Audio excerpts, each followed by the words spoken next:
My name is Olivia Anderson. I am 28 years old and I live in a quiet high-rise condo overlooking the skyline of Seattle. My phone buzzed on the glass desk. It was a message from the family group chat.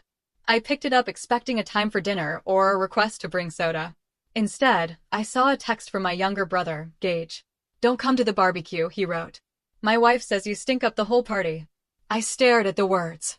Before I could even process the hurt, another notification popped up. My mother had reacted with a laughing emoji. Then my father added a heart. They weren't defending me. They were joining in. I didn't cry. I didn't type out a long angry paragraph asking why they treated me this way. I just typed 2 words. Got it. I set the phone down and picked up my expensive pen. In front of me lay a stack of documents for Nextra Biolabs, where I work as the Executive VP of Engineering. I was about to authorize a $1 billion contract. My family thought I was a joke. They thought I was a failure. But as I signed my name on the dotted line, I made a silent promise to myself. No more begging for their love. No more explanations. They wanted me gone. Fine. I would let them find out exactly who they had just pushed away. And they would find out the hard way. But before I tell you how everything flipped, like and subscribe, drop a comment. Where are you watching from? My name is Olivia Anderson. I am 28 years old. I sat in my office chair for a long time after reading that text message. The screen of my phone had gone dark, but the words were still burned into my mind. Don't come to the barbecue. My wife says you stink up the whole party. It wasn't just the words that hurt. It was the history behind them. It was 28 years of being the punchline to every joke in the Anderson household. To understand why I typed got it and went back to work, you have to understand where I came from. I grew up in a house where being loud was good, being athletic was better, and being smart was weird. My brother, Gage, was the golden child. He was 2 years younger than me. He had a bright smile. He played football, and he could charm a $20 bill out of a stranger's wallet. My parents adored him. When Gage got a C on his report card, my mother would say, "Oh, the teacher just doesn't like his energy." When he got caught drinking behind the bleachers, my father laughed and said, "Boys will be boys." Then there was me, Olivia. I was quiet. I liked books. I liked taking radios apart to see how they worked. When I won the state science fair in 11th grade, I came home beaming, holding a large blue ribbon. My mother was in the kitchen cooking Gage's favorite pasta because he had twisted his ankle at practice. "Look, Mom," I had said, holding up the ribbon. She glanced at it over her shoulder. "That's nice, honey. Don't put it on the fridge, though. I don't want the magnets scratching the finish. Also, can you run to the store? Gage needs ice." That was my life. I was the background noise. I was the utility player. I was useful when they needed something fixed or an errand run, but I was embarrassing when I tried to be myself. They didn't understand what I did. To them, science was boring. It was for nerds. Even now, as the Executive VP of Nextra Biolabs, they didn't know what my job title actually meant. They thought I worked in some lab. They imagined me washing test tubes or feeding rats in a basement. They had no idea I managed a team of 200 engineers and controlled a budget that could buy our entire hometown 3 times over. I never corrected them. Why? Because I was afraid. I was afraid that if they knew I had money, they would only love me for my wallet. I wanted them to love me. But the biggest secret wasn't my job. The biggest secret was the house. 3 years ago, Gage had come to me crying. He had just dropped out of college for the 2nd time. He had a girlfriend, not Tegan, someone else back then, and they needed a place to live. My parents didn't have the money to buy him a house. They were barely scraping by themselves. I couldn't stand to see my little brother cry. Even though he teased me, even though he ignored me when his cool friends were around, he was still my brother. So, I did something stupid. I did something out of love. I bought a beautiful 3-bedroom house on Elm Street. It was a nice place with a big backyard and a new kitchen. I bought it under an LLC, a limited liability company, so my name wasn't on the public deed. I told Gage I know a landlord who is looking for a tenant. He's really nice. He says if you cover the utilities and keep the lawn mowed, he won't charge you rent for the first few years. He wants someone to just look after the property. Gage had hugged me. "You're a lifesaver, Liv, even if you're a nerd." I let that insult slide because he was happy for 3 years. I paid the property taxes. I paid the insurance. I paid for the new roof when it leaked last winter. I paid for the plumber when Gage tried to flush a t-shirt down the toilet. I was his landlord. I was his benefactor. I was the reason he had a roof over his head. And now he was uninviting me to a barbecue in the very backyard I paid for. He was telling me I stink up the party while standing on my grass, cooking on a grill I likely paid for indirectly, drinking beer in a house that belonged to me. I stood up and walked to the floor-to-ceiling window of my office. The city of Seattle was spread out below me, gray and rainy, but full of energy. I looked at my reflection in the glass. I saw a woman in a tailored navy suit, hair pulled back in a sharp, professional bun. I didn't look like a weird science girl anymore. I looked like power, but inside I felt like that little girl holding the blue ribbon, waiting for someone to say, "Good job." I thought about Tegan. Gage had married her 6 months ago. I had only met her a handful of times. She was loud, flashy, and obsessed with appearances. From the moment she met me, she sneered. She made comments about my boring clothes and my sad little job. "It must be hard," she had said at Thanksgiving, working with chemicals all day. "Does the smell ever wash off?" I had just smiled and sipped my water. "It's not that kind of lab," I had said gently. "Sure," she scoffed. "Gage says you're basically a glorified janitor for beers." My parents had chuckled at the table. Dad had patted my hand. "It's honest work, Liv. Don't be ashamed." I wasn't ashamed. I was humiliated by their ignorance, and now Tegan had decided I wasn't good enough to eat a hamburger in my own property. My phone buzzed again. I walked back to the desk. It was a private message from my dad. "Don't be mad at your brother, honey. Tegan is just particular. You know how women get. Maybe you can just send a gift card for the food to show no hard feelings." I stared at the message. They kicked me out, and now they wanted me to pay for the food I wasn't allowed to eat. Something inside me snapped. It wasn't a loud snap. It was a quiet metallic click, like a lock sliding into place. "No," I whispered to the empty office. I didn't reply to my dad. I put the phone in my drawer and locked it. I had a meeting in 10 minutes with the board of directors. I had to present the quarterly earnings. I had to be the shark everyone in this building knew me to be. I was done playing the victim. I was done being the weird sister. If they wanted to treat me like a stranger, I would introduce them to the stranger they had created. I sat down, opened my laptop, and prepared for my meeting. But in the back of my mind, a countdown had started. I didn't know exactly what I was going to do yet, but I knew one thing. The free ride was over. Saturday mornings at Nexera Biolabs were my favorite. The building was mostly empty. The frantic energy of the week was gone, replaced by the hum of servers and the quiet efficiency of the weekend cleaning crew. It was the only time I could really think. I was in my office on the 40th floor. The entire wall was glass overlooking the bay. My desk was a slab of black marble. Everything in here screamed executive, from the leather chairs to the original modern art on the walls. I was reviewing the specs for a new prosthetic limb we were developing. It was delicate work requiring absolute focus. The intercom on my desk beeped. I frowned. The reception desk in the lobby was usually empty on Saturdays, staffed only by a security guard. But today, I had asked Sarah, my personal executive assistant, to come in to help with some filing. "Yes, Sarah," I pressed the button. Sarah's voice sounded tight, nervous. "Miss Anderson, I'm so sorry to disturb you." "It's fine, Sarah. What is it?" "There are 2 people here to see you." "Well, not you specifically. They are demanding to see whoever handles the money." I paused. "Who are they?" "They said they are family. A Mr. Gage Anderson and his wife." My blood ran cold. Gage here. He had never visited my office. He didn't even know where exactly I worked, just the name of the company. He must have Googled it. "Send them up," I said, my voice steady. "Are you sure, ma'am?" "The woman is very agitated. Security can remove them." "No, send them up. I want to handle this." I stood up and smoothed my skirt. I walked over to the polished cabinet and poured myself a glass of sparkling water. I needed a moment to compose myself. Why were they here? The barbecue wasn't until tomorrow. The elevator doors at the end of the long hallway dinged. I watched through the glass wall of my office. Tegan stepped out first. She was wearing a bright red Bowden dress that was far too tight for a Saturday morning business setting. She had huge sunglasses perched on her head and was carrying a knockoff designer bag. Gage trailed behind her, looking uncomfortable in jeans and a polo shirt. He looked around the hallway, his eyes wide. He was taking in the expensive carpet, the silence, the aura of wealth. They walked down the hall looking at the nameplates on the doors. VP of Operations, CFO, Tegan read out loud, her voice shrill. Where's the investment guy? We need someone who cuts checks. Gage, I don't know, babe. Gage mumbled. Maybe we should call Olivia first. Ask if she's working. Why? Tegan snapped. So she can embarrass us. She probably mops the floors here. We need a decision maker. They reached the end of the hall. They reached the double glass doors of my office.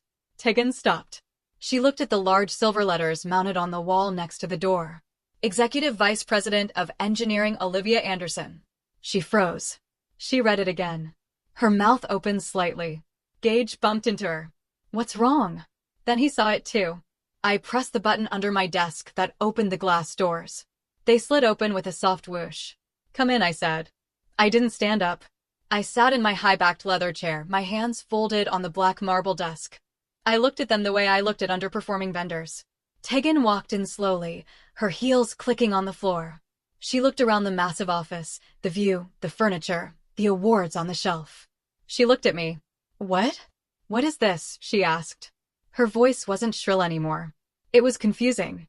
This is my office, I said simply. You wanted to see someone who handles money. Gage looked like he was going to be sick. Liv, you work here, like in this room. I run this division, Gage. I thought you knew. We thought you were a technician, he whispered. You thought what you wanted to think, I replied. Why are you here? Tegan recovered first. She was a grifter at heart, and she smelled opportunity.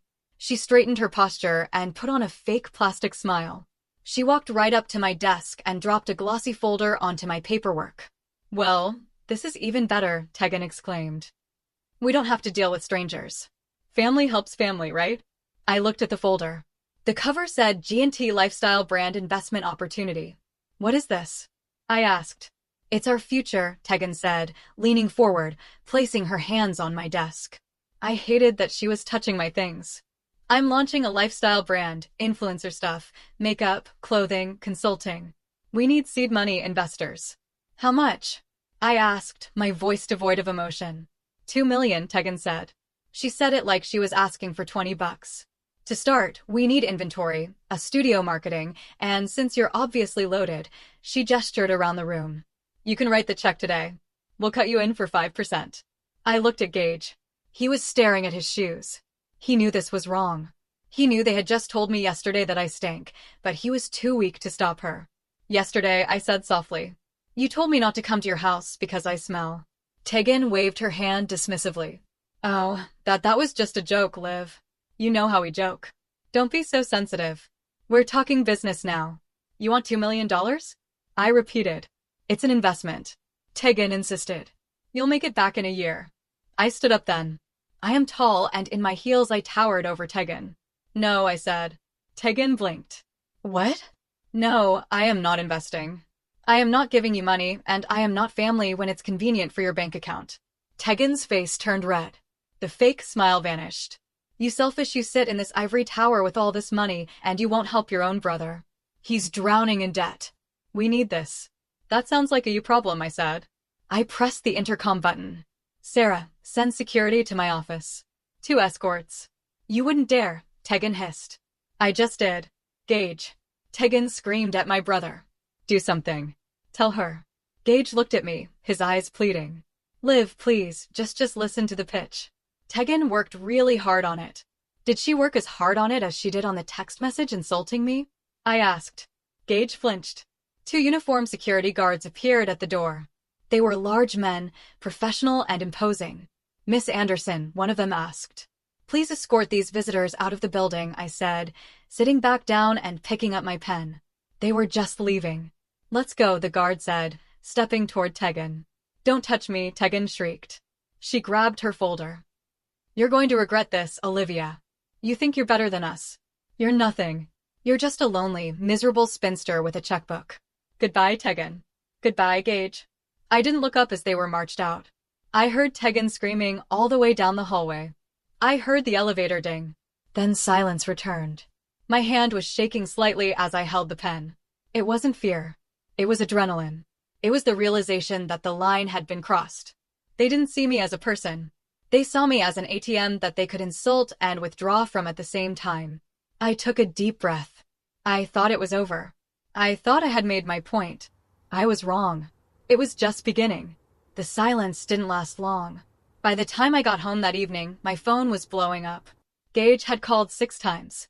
My mother had left 3 voicemails. I listened to one of them while I poured a glass of wine in my kitchen. Olivia, it's Mom. Gage called me. He's crying. He said you threw them out of your office.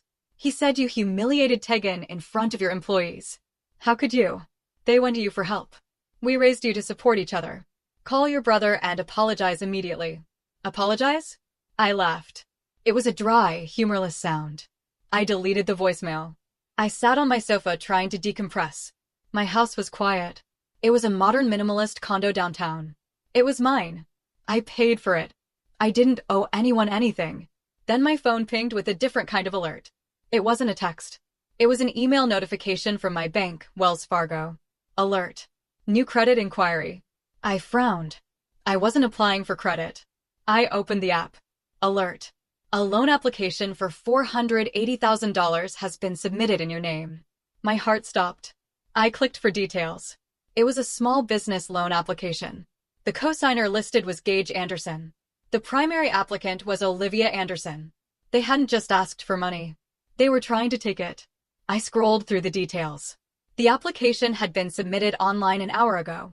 They had used my old home address, my parents' address, as my residence. They had used my social security number. How did they have it? Then I remembered.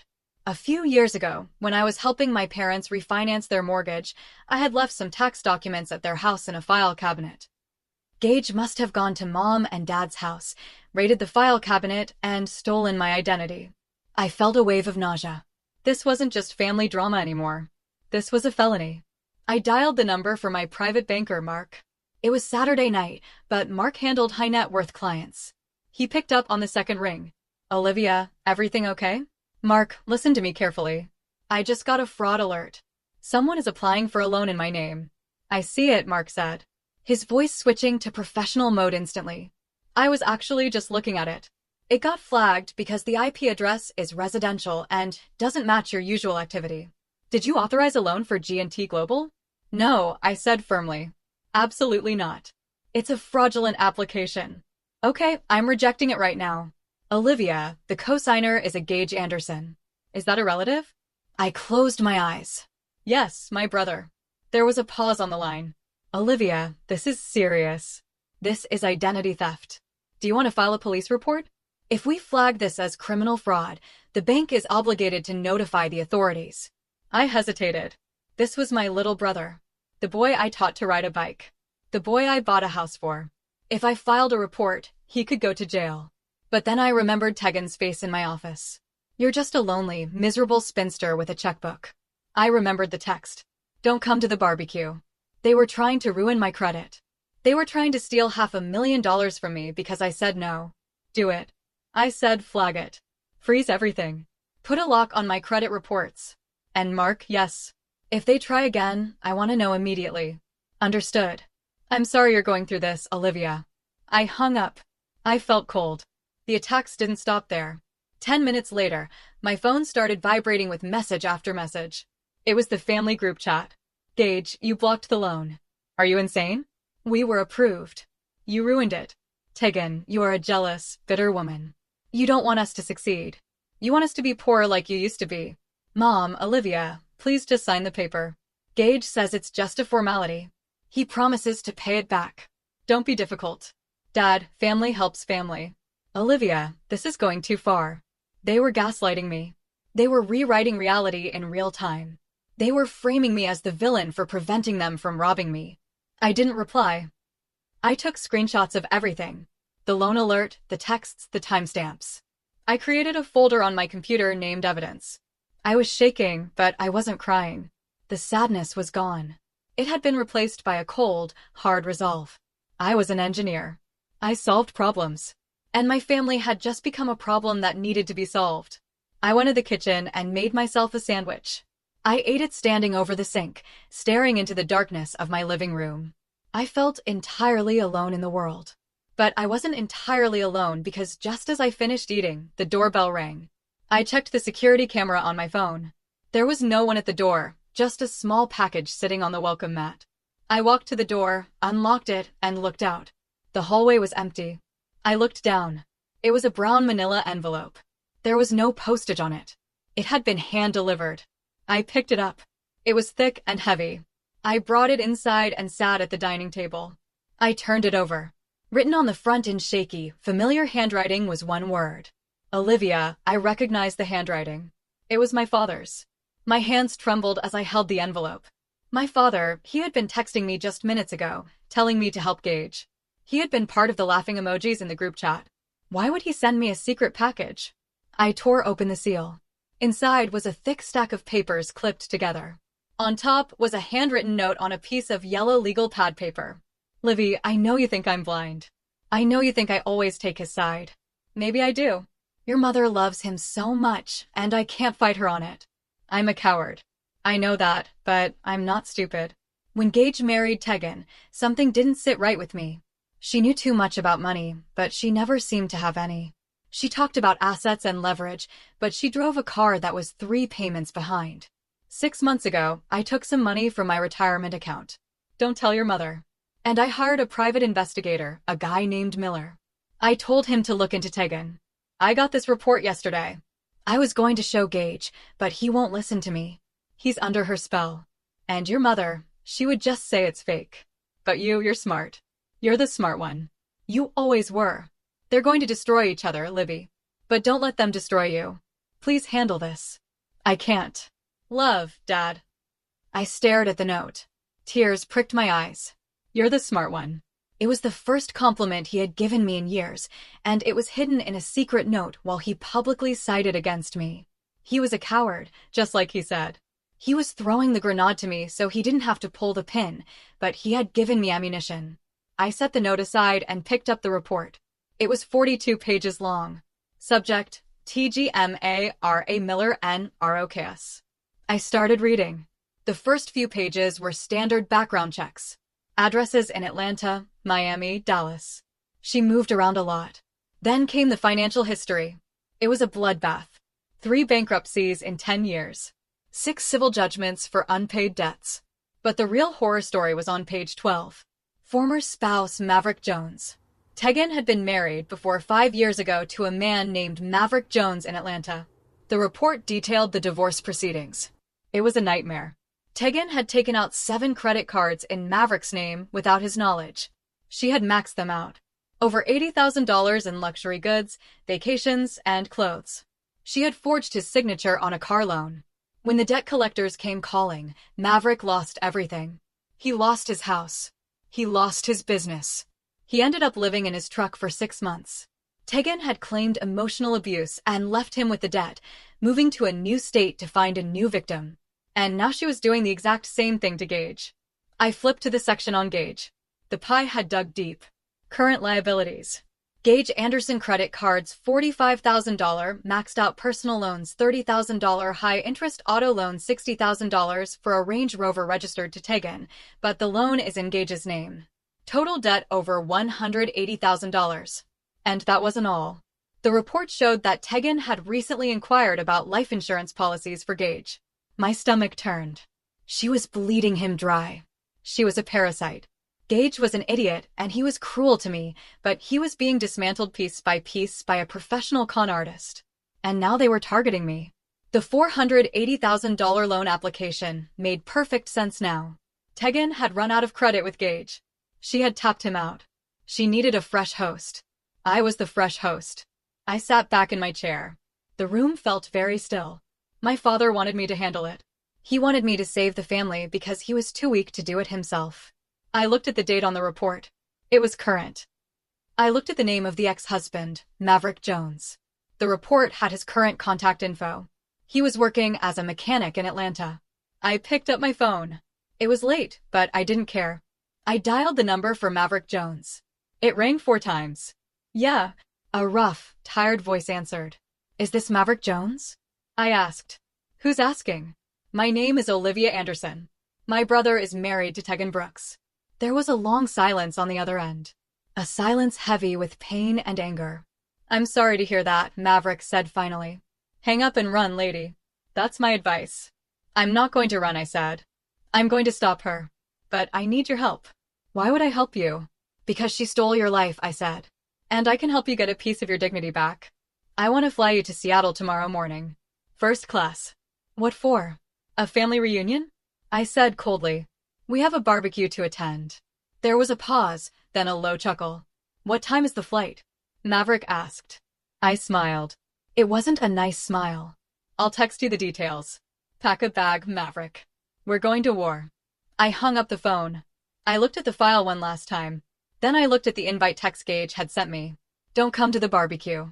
Oh, I was coming and I was bringing the main course. Sunday morning arrived with a gray, drizzling sky, the kind of Seattle weather that seeps into your bones. But I didn't feel the cold. I felt burning focused energy. I drove my Audi to SeaTac Airport to pick up Maverick Jones.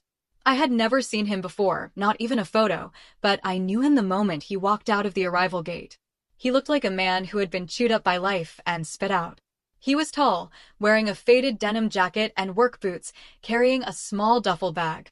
He had the weary eyes of someone who expected bad news around every corner. I waved. He walked over eyeing my expensive coat and heels. Olivia, he asked. His voice was gravelly. Maverick, thank you for coming. You bought the ticket, he shrugged. And you said I could see Tegan panic. I wouldn't miss that for the world. We didn't talk much on the drive back. I took him to a diner near the city for breakfast. Over coffee and eggs, I showed him the file my father had sent. He flipped through it, his jaw tightening. Yeah, he said quietly, tapping a page. That's her. She did this to me with a boat. Bought a boat in my name. I don't even like the water. By the time I found out, she had sold it for cash and left me with the loan. She's doing it to my brother now. I said she's trying to do it to me. Maverick looked at me. So, what's the plan? We just walk in. We walk in, I said, and we end it. We drove to Elm Street. It was late afternoon by the time we pulled up to the curb. My brother's truck was in the driveway. Tegan's leased Range Rover, which I now knew was in Gage's name, was parked behind it. The house looked nice. I felt a pang of bitterness looking at the flower beds I had paid for the front door I had painted 3 years ago. I walked up the path, Maverick a step behind me. I didn't knock. I had a key. It was my house after all. I unlocked the door and pushed it open. Gage, I called out. I heard shuffling from the living room. Gage appeared in the hallway wearing sweatpants holding a beer. He looked tired. When he saw me, his face hardened. What are you doing here, Liv? I told you Tegan doesn't want to see you. Especially after yesterday. I'm not here to apologize, Gage, I said, stepping into the foyer. I'm here to introduce you to someone. I stepped aside. Maverick stepped forward. Gage frowned, confused. Who is this? Your bodyguard. Then Tegan walked into the hallway. She was wearing a silk robe, holding a glass of wine. Gage, who is it? She stopped. The color drained from her face so fast it looked like she might faint. The glass of wine wobbled in her hand, red liquid sloshing over the rim onto the hardwood floor. Hello, Tegan, Maverick said. Maverick, she whispered. Gage looked between them. You know him? I'm her husband, Maverick said. Well, ex-husband, the one she left with $80,000 of debt. He's lying, Tegan screamed immediately. The panic in her voice was instant and high-pitched. Gage, get him out of here. He's a stalker. He abused me. I have the court documents right here, Maverick said calmly, reaching into his jacket and pulling out a folded stack of papers. He tossed them onto the hallway table, bankruptcy filing, police reports for fraud, and the letter from the credit card company where you forged my signature. Gage looked at the papers, then at Tegan. Babe, what is this? Don't look at it. Tegan shrieked. She lunged for the papers, but I stepped in between. Read it, Gage, I said. Gage picked up the papers with shaking hands. He read the summary. He looked at the dates. You filed for bankruptcy 3 months before we met. Gage asked, his voice trembling. You told me you were a successful interior designer.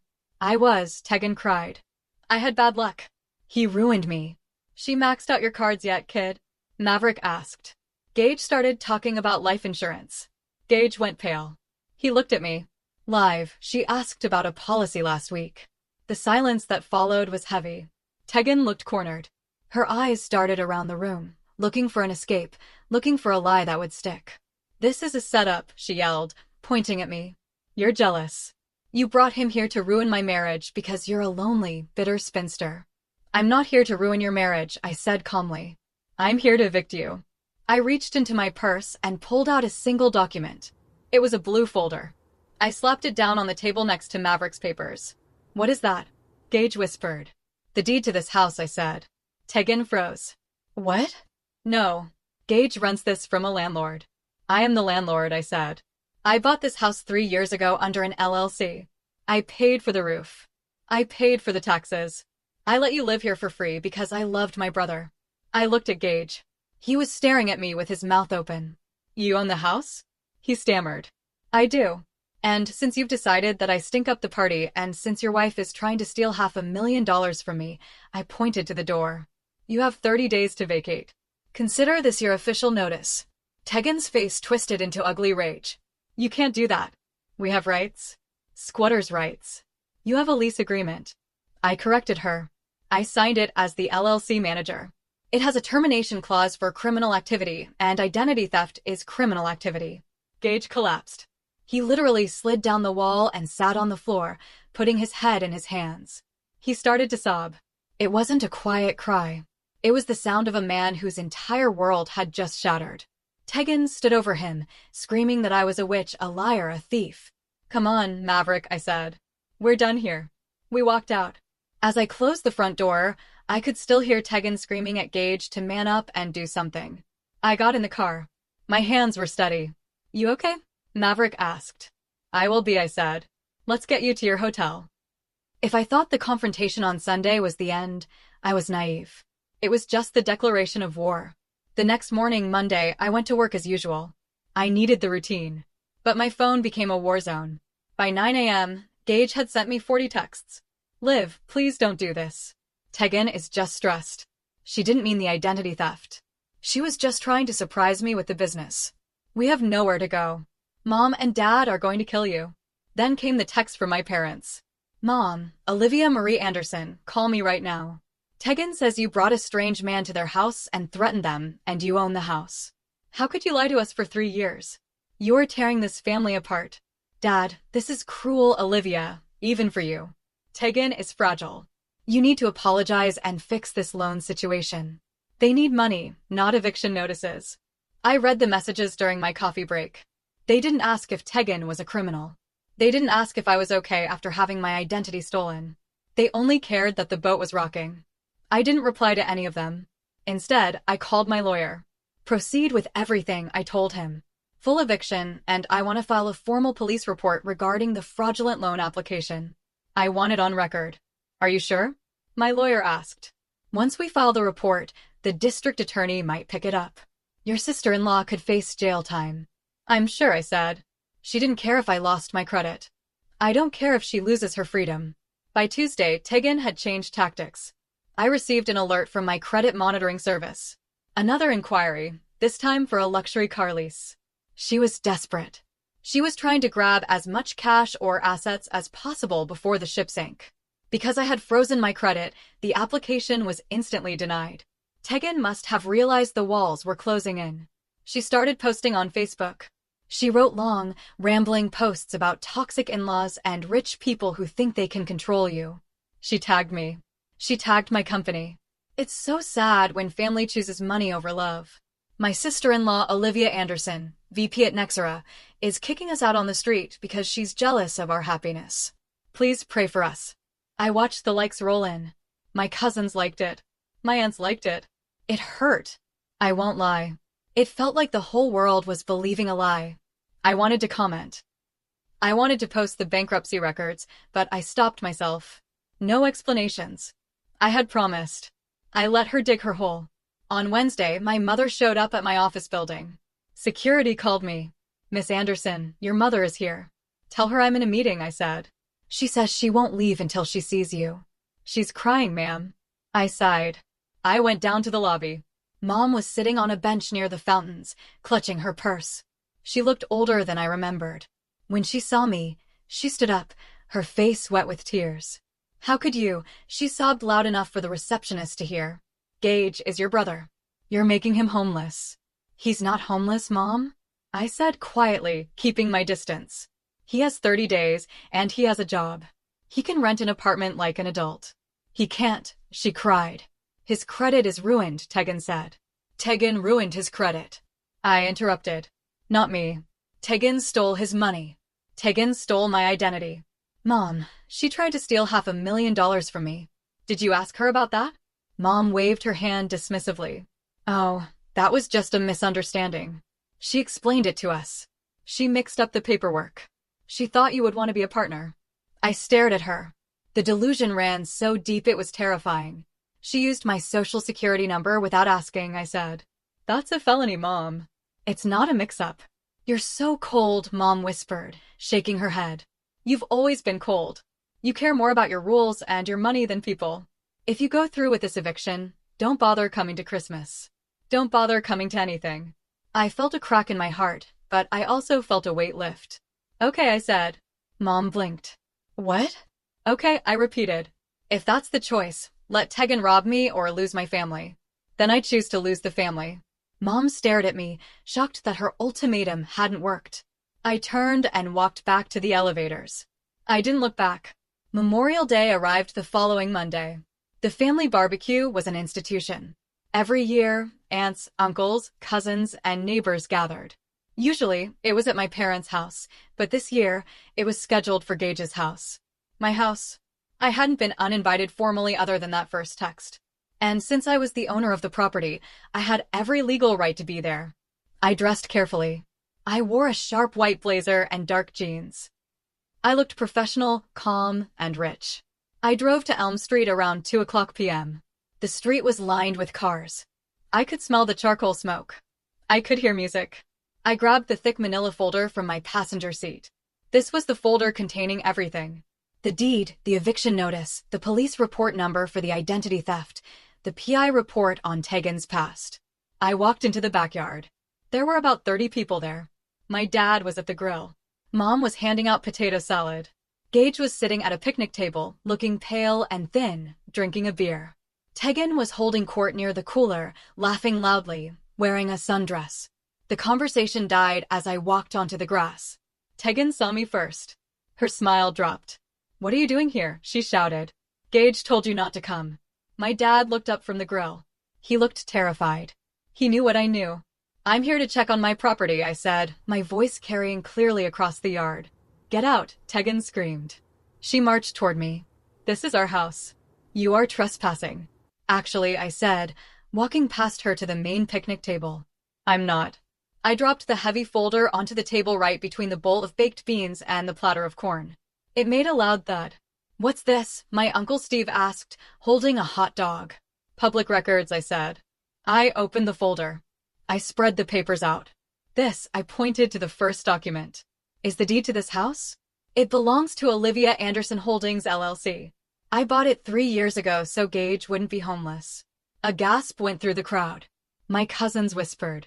And this, I pointed to the next paper, is the eviction notice I served them last week. Because Tegan hasn't paid rent ever and because she committed a crime on the premises. Liar. Tegan shrieked, trying to grab the papers. I caught her wrist. My grip was iron. And this, I said, ignoring her struggling, is the police report filed 3 days ago for identity theft.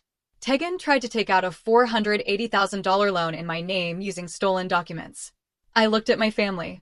My aunts looked horrified. My cousins were pulling out their phones. And finally, I said, pulling out the PI report. This is the record of her previous marriage where she bankrupted her husband, Maverick Jones, and left him with $80,000 in debt, just like she has currently done to Gage, who is sitting on $180,000 of debt right now. All eyes turned to Gage. He was crying again.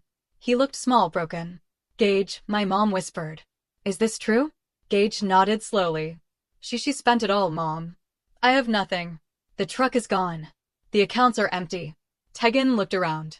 She saw the judgment in everyone's eyes. The neighbors were watching over the fence. The family was backing away from her. She melted down. It's his fault. She screamed, pointing at Gage. He's a loser. He couldn't give me the life I wanted. And her? She pointed at me. She's a hoarder. She has millions and she won't share. She's evil.